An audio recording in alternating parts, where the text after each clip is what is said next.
Hezagira Janviero Demo Expensive David Karorero Eyo Barote Mario Saido.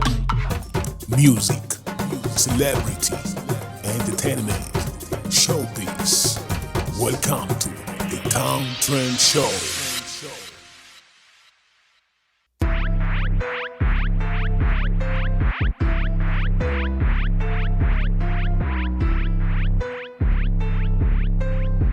Bakunzi barinda la Costa TV turabaramukije cyane twizera yuko mumeze neza nkuko natwe tumeze neza. Iyi ni the Town Trend Show bazaniye amakuru ariko avuga ku baririmbyi bacu b'abarundi. Uyu munsi rero ni henshi twagiye dutembera tugendagenda twumva hirya nino bakubwira ngo Paster, izina Paster, iryo zina akaba ari ryavuye mu ndirimbo ya Olegue Baraka yaje mu ishusho rya Paster. Iyo ndirimbo akaba ari indirimbo yavugije abantu benshi ariko tukavuga ati twebwe ni vyinshi twabonye kandi twamenye dushaka ko musangira. Imbere yuko ngenda idonido ku vyabaye ku vyaranze muri iyo ndirimbo Paster, banzu fyonde subscribe, like na commentaire utubwire ukungene wakira ibiganiro vyacu. Esa indirimbo turabona neza ijambo diocese urwego diocese akaba ari ahantu biboneka neza yuko iyo ndirimbo ngo ariho yakorewe. Ku munota wa mbere n'amasegonda 20 aravuga mu ndimi za ndimi z'abapasteri ngo ri bobo shankaya baba bijya bintu muca mubibona namwe.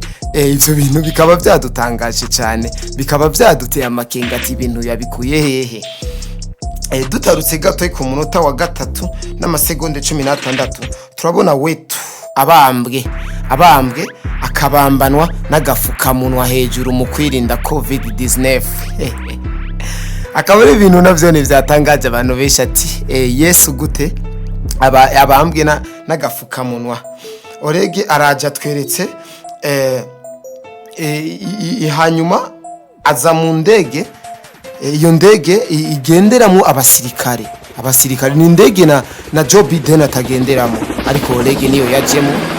Twabonyemwo umustar umupresenter umugenzi wacu yitwa Landry Promoter ari muri iyo ndege na wene, ariko turabona neza ko bara abantu bane ariko raba mu gusohoka hasohotse abantu babiri, baje abantu babiri mu nyuma binjiye muri iyo diocese aho hantu iyo ndirimbo yakorewe.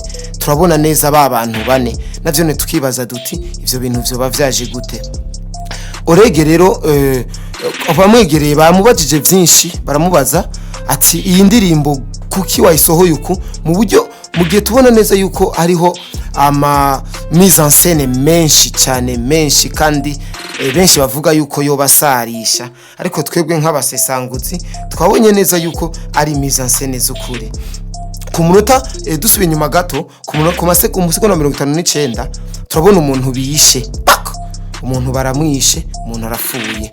Hakaba ari ibintu byinshi cyane biri muri iyo ndirimbo.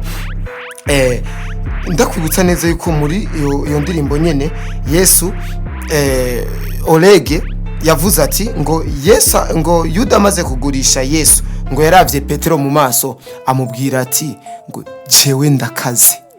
jewe ndakaze niryo jambo yamubwiye. Iyo ndirimbo rero inyuma y'iyo ndirimbo ya Olegue Paster twabonye indi ndirimbo yace yitambikamo yitwa Fatingidi ya Alvin Smith.